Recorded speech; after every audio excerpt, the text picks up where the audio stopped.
আমাদের মনের মধ্যে বা আমাদের সোসাইটিতে কিছু ভালো ভালো ধারণা, ভালো ভালো কথা আছে যেগুলো আসলে প্রফেশনাল দুনিয়ায় আপনি যদি প্রফেশনাল চশমা পরে দেখেন তাহলে খুব অকেজো কথা মনে হবে, খুবই অকেজো কথা মনে হবে। এই ধারণাগুলো থেকে আমাদের ক্রিকেটাররা, আমাদের ক্রিকেট টিম বেশিরভাগ সময় বের হয়ে আসতে পারে না। তার ভিতরে খুব বড় দুইটা জিনিস হচ্ছে যে তারা প্রায় বলেন, দেখবেন আপনি আমাদের ক্রিকেটারদের একটা কমন কথা যে ভালো ক্রিকেটার হওয়া হচ্ছে ভালো মানুষ হওয়া জরুরি। কথাটা সমাজের জায়গা থেকে খুব দারুণ, খুব দারুণ। কিন্তু একটা টিম কি শুধু ভালো মানুষ দিয়ে চলবে? ভালো মানুষ তো দেশে কত আছে, তাদের নিয়ে 11 জন দিয়ে আপনি একটা টিম করতে পারবেন? ফলে ভালো মানুষের চেয়ে ভালো ক্রিকেটার হওয়া জরুরি, এটা ক্রিকেটের দৃষ্টির থেকে মোটেও ভালো কথা না।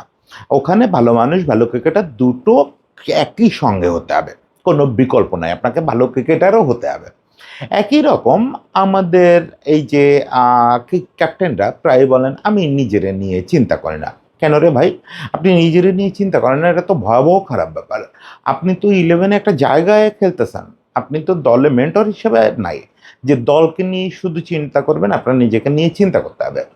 আজকে আপনি যদি দেখেন, আজকে মেহেদী হাসান মিরাজ তার এই প্রেস কনফারেন্সটায়, এই পাকিস্তানের বিপক্ষে সিরিজের আগে যে প্রেস কনফারেন্স, সেই প্রেস কনফারেন্সটায় ঠিক একই কথাটা বললেন যে আমি নিজেকে নিয়ে চিন্তা করি না, আমি দলের জন্য খেলি, দল যেখানে যেভাবে বলে সেভাবে লড়াই করি। এটা কোনো পয়েন্টই না, এটা কোনো পয়েন্টই না। এই পয়েন্টে আসলে আমাদের নতুন শেখার, নিজেরা বদলানোর, নিজেরা নিয়ে চিন্তা করার যে ব্যাপারগুলো, সেই ব্যাপারগুলো থেকে পিছায় রাখে। এবং এই কারণেই আমরা আসলে উন্নতি করতে পারি না। এই ধরনের মুখস্থ কথার উপরে বিশ্বাস রাখলে আসলে একজন খেলোয়াড়ের বা একটা টিমের আগায় যাওয়া খুব কঠিন। আজকে মিরাজের প্রেস কনফারেন্সটা শুনে আমার বেশ কয়েক জায়গায় মনে হয়েছে যে মিরাজ আসলে এই ধরনের মুখস্থ কথায় যে বিশ্বাস রাখা, সেই জিনিসটা রাখেন আমাদের চিরকালই ক্যাপ্টেনরা বা এরা টিমের মেম্বাররা এ ধরনের মুখস্থ কথায় বিশ্বাস রাখেন। সেই জিনিসটা থেকে বের হয়ে আসতে হবে এবং কেন এগুলো বিপজ্জনক সেই আলোচনাটা একটু করি। মুখস্থ কথা বলার কথা এবং সেই কথায় বিশ্বাস রাখার কথা কেন বললাম, আপনি যদি মিরাজের প্রেস কনফারেন্সটা শোনেন তাহলে শুনবেন মিরাজের প্রেস কনফারেন্সে খুব জনপ্রিয় একটা ভুল কথা আছে একদম শুরুর দিকে। সেটা কি, সে বলতেছিল যে ওয়ানডে বিশ্বকাপ সামনে, আমাদের তো বিশ্বকাপই লক্ষ্য রাখা উচিত, সেটা এখন থেকেই শুরু হয়ে গেল। মানে ওই যে র্যাঙ্কিং একটা ভালো অবস্থায় থাকতে হবে, তা না হলে আমরা বিশ্বকাপ খেলতে পারবো না। এটা বলতে গিয়ে সে বলতেছে ওয়ানডেতে আমরা এক সময় শক্তিশালী দল ছিলাম, সেটাও সত্যি কথা। এরপরে সে বলতেছে যে আমাদের কিছু সিনিয়র খেলোয়াড় ছিলেন যারা অনেক দিন ধরে একসঙ্গে খেলছেন, তারা একসঙ্গে চলে গেছেন, তো এই জন্য সমস্যাটা হচ্ছে। আজকে 2026 সাল, এই যে সিনিয়র খেলোয়াড়দের যে লিস্ট, এই লিস্টের সর্বশেষ যিনি সিনিয়র খেলোয়াড় জাতীয় দলের হয়ে খেলছেন, তিনিও খেলছেন 2024 সালে। হ্যাঁ, তারপরে আমরা অনেক বেশি ওয়ানডে খেলি নাই, কিন্তু এদের উপরে নির্ভরশীলতা 2023 সালেই বাংলাদেশের শেষ করে ফেলতে হয়েছে। কিছু করার নাই। সাকিব যখন 2023 বিশ্বকাপ শেষ করলো, তারপর থেকেই এই সিনিয়র ব্যাচটার উপরে বাংলাদেশের নির্ভরশীলতা নাই। শুধু নির্ভরশীলতা নাই তা না, এই যে পরবর্তী ব্যাচগুলো, পরবর্তী একটা ব্যাচ না, পরবর্তী কয়েকটা batch in the meantime সেটেলও হয়ে গেছে। আপনি যদি বলেন যে ওরা ছিল বলে এদের এক্সপেরিয়েন্স হয় না, মিরাজ কতদিন ধরে খেলতেছেন? মিরাজ আজকে জাতীয় দলে তার বয়স 10 বছর হয়ে গেল। এই জাতীয় দলে এখনকার ওয়ানডে দলে অন্তত 5-6 জন খেলোয়াড় আছেন যারা 10 বছরের মতো যাতায়াত করতেছেন জাতীয় দলে। এর মধ্যে 4-5 জন 10 বছরের উপরে সেটেল জাতীয় দলে। এরপরে এইসব কথা বলা যায় যে ওই সিনিয়র খেলোয়াড়রা চলে গেছেন বলে আমরা পারফর্ম করতে পারতেছি না, এটা মুখস্থ কথা। ওই যে কিছু মিডিয়া হাইপ আছে, ওই মিডিয়া হাইপ উনিও বিশ্বাস করে বসে আছেন, পুরো টিম ওটা বিশ্বাস করে বসে আছে যে আমাদের তো সিনিয়র নাই কেউ। বাবা, তোমাদের বয়স তো সিনিয়র হয়ে গেছে। আমি এই যে কন্টেন্টে আমাদের ক্রিকেটারদের বাচ্চা বাচ্চা করে কথা বলি, তখন সবাই লাগে যে বুড়ো বুড়ো ছেলেদের বাচ্চা বলেন কেন। এখন আমার কাছে বাচ্চা ঠিক আছে, কিন্তু আপনারা নিজেরাই তো সিনিয়র হয়ে গেছেন, আপনাদের অনেকের রিটায়ারমেন্টের বয়স চলে আসছে। কাছাকাছি চলে আসছে। একটু জাস্ট ক্যালেন্ডারের দিকে তাকান, নিজের ডেট অফ বার্থের দিকে তাকান, দেখবেন যে হায় হ্যাঁ কখন সময় চলে গেল। সিনিয়র নাই এই আফসোস করার সময় এখন আর আছে এই 2026 সালের মার্চ মাসে? এইগুলো হচ্ছে মুখস্থ কথায় আস্থা রাখার বিপদ। যে আমি 2018 সালে বিশ্বাস করতাম দলে আমি সিনিয়র না, আমি বাচ্চাটা, আমি মিরাজ, তামিম ভাইয়া যা বলে, মাশরাফি ভাইয়া যা বলে, মুশফিক ভাইয়া যা বলে, সাকিব ভাইয়া যা বলে, আমার রোল ছিল সেই ইনজামামুল হকের ছোটবেলার মতো তামিম সাকিবের মধ্যে কথা একজন বললে আরেকজনকে পৌঁছায় দেওয়া।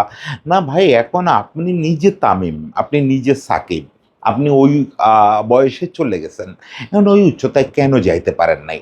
কারণ হচ্ছে ওই যে নিজের বিশ্বাসটা নিজের উপরে, এবং ভুল জিনিসে বিশ্বাস, সেটা হচ্ছে যে আমি নিজেকে নিয়ে ভাবি না, আসলেই ভাবে না। সেটা শুধু মিরাজ না, আমাদের এখানে বেশিরভাগ যারা নিজেকে ভালো ক্যাপ্টেন ভালো টিমম্যান মনে করে, তারা মনে করে নিজেকে নিয়ে ভাবাটা এক ধরনের অন্যায়, নিজেকে নিয়ে ভাবার দরকার নাই, নিজেটা এমনি এমনি হবে। স্রষ্টা প্রতিভা দেন, স্রষ্টা সেই প্রতিভাকে কাজে লাগাতে হয়। তাই যে পরিশ্রম করে না তার পাশে স্রষ্টা থাকেন না, কখনো না। ফলে আপনি যদি নিজেকে নিয়ে ভাবি না বলে ঘরে দরজাটা বন্ধ করে বসে থাকেন রে ভাই, তাহলে আপনি তো 2016 সালেই পড়ে থাকবেন। 2016 সালে যে মেহেদী হাসান মিরাজ ইন্টারন্যাশনাল ক্রিকেটে আসছিল, মিরাজ বুকে হাত দিয়ে বলেন তো, সেই 2016 সালের পর থেকে তার কোনো উন্নতি হয়েছে? হ্যাঁ, আপনি বলবেন আমার তো অবনতিও হয় নাই, তখন আমি এইসব করে তো উইকেট পাইতাম, তখন আমি এসব করে র্যাঙ্কিংয়ের 3 নম্বরে চলে গেছি বোলার হিসাবে, গেছি না 3 নম্বরে, না 2 নম্বরে চলে গেছে, বিশ্বসেরাদের কাতারে চলে গেছে এসব করে, 18, 17 এরকম একটা সময়। সেই মিরাজ কি করে হারায় গেল? তার তো কোনো অবনতি হয় নাই। ওই যে কথা, ক্রিকেটে বা স্পোর্টসে আপনি টানা 3 মাস একরকম খেলে পারবেন না, নিজের স্কিলের প্রতিদিন ডেভেলপমেন্ট করতে হবে, প্রতিদিন। এই যে প্রতিদিন মানুষ ঘন্টার পরে ঘন্টা নেট করে, এটা যদি অর্থহীন হয় তাহলে এর কোনো মূল্য নাই। প্রতিদিন গিয়ে যদি আপনি নিজের কাজটাই ওখানে করেন, আপনি যদি কোনো ডেভেলপমেন্ট না করেন, তাহলে তো এটার কোনো অর্থ নাই। আমি কথায় কথায় বলি যে আমাদের টিমের প্রত্যেকের আসলে ক্রিকেটার লাইফস্টাইলের ব্যাপারে সাকিবরে ফলো করা উচিত।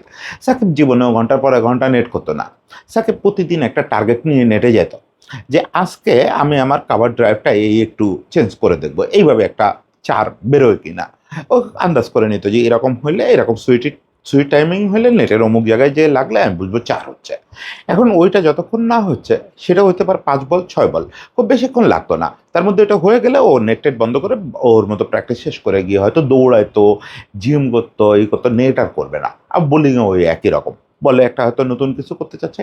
কোনো কোনো দিন এমনও হতো সাকিব 2 ঘন্টা 2.5 ঘন্টা নেট করতেছে, আর ওই কাজটা করছে না। ফলে একটা কিছু উদ্দেশ্য নিয়ে নিজেকে নিয়ে ভাবা, নিজেকে একটু চেঞ্জ করা, প্রতিদিন একটু স্কিল ডেভেলপ করা, এটা না করলে আপনি এক সময়ের শেনওয়ান, এক সময়ের সার্ডন ব্র্যাডম্যান, আপনি 5 বছর পরে ওই একই স্কিল সেট নিয়ে চলতে থাকলে কিচ্ছু না, একেবারে কিচ্ছু না। এবং আজকে যে অ্যানালাইসিস, যে কাটাছেঁড়া, যে 18-19টা ক্যামেরার সামনে আপনারা ঘোরাঘুরি করেন, তাতে ওই একই জিনিসটা আসলে পরদিন ঘুরেই আর কাজ করবে না। 3 মাসের ওই থিওরি এখন আর কাজ করে বলে আমার মনে হয় না। এখনকার এই অ্যানালিটিক্যাল দুনিয়ায়, ডাটা অ্যানালাইসিসের দুনিয়ায় ওটা 3 মাস কাজ করার কথা না।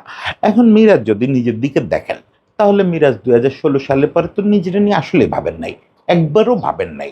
ওই কাজটাই করে গেছেন, ওই ফিঙ্গার স্পিনের ট্রাডিশনাল যে কাজটা, যে কাজটা শুরুতে সাকসেস পেয়েছেন ওইটা করে গেছেন। এর মধ্যে বহু কিছু করা ছিল, তার সময়ের ওই ট্রাডিশনাল ফিঙ্গার স্পিন দিয়ে শুরু করা বহু ক্রিকেটার এই সময়ে বহু রকম মিস্টেরিয়াস ডেলিভারি শিখছে। কেউ ক্যারম বল করা শিখছে, কেউ আবার উল্টা ঘুরানো শিখছে। আমি উল্টা ঘুরানোটার একটু ভয় পাই। বাংলাদেশের এবং পাকিস্তানের ক্রিকেটাররা যদি অফ স্পিনার উল্টা ঘুরানোর চেষ্টা করে, চাকিং হয়ে যাওয়ার ব্যাপক ভয় থাকে। চাকিং না করেও করা যায়। কি আছে, সাকলায়ন ভাই সবার কাছে রিচেবল, আপনাদের টিমের সঙ্গে একসময় কাজ করছে। একটা ফোন দিয়ে ভিডিও কলে 2 দিন কথা বলেন না, যে ভাই একটু দুসরা করতে চাই। পৃথিবীতে ওই লোকটাই তো জিনিসটা আমদানি করছে, ওই লোকটার সঙ্গে 3 দিন ভিডিও সেশনে কাজ করেন, একটা কিছু তো হলো, একটা কিছু তো যোগ হলো। এই যে নিজেকে নিয়ে ভাবা, এটা খুব জরুরি, খুব জরুরি। আপনি যদি ক্যাপ্টেন হিসাবে এখন ফ্যামিলির দেখবেন যে ফ্যামিলির যারা অভিভাবক, তারা প্রায় বলে আমি আমারে নিয়ে ভাবি না।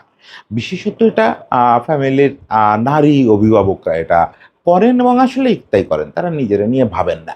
কিন্তু আলটিমেটলি কি হয়, তারা যখন অসুস্থ হয়ে পড়েন এটা করতে গিয়ে, নিজেরা নিয়ে না ভেবে তারা যখন বিছানায় পড়ে যান, ফ্যামিলির সবাই কষ্ট পায় না?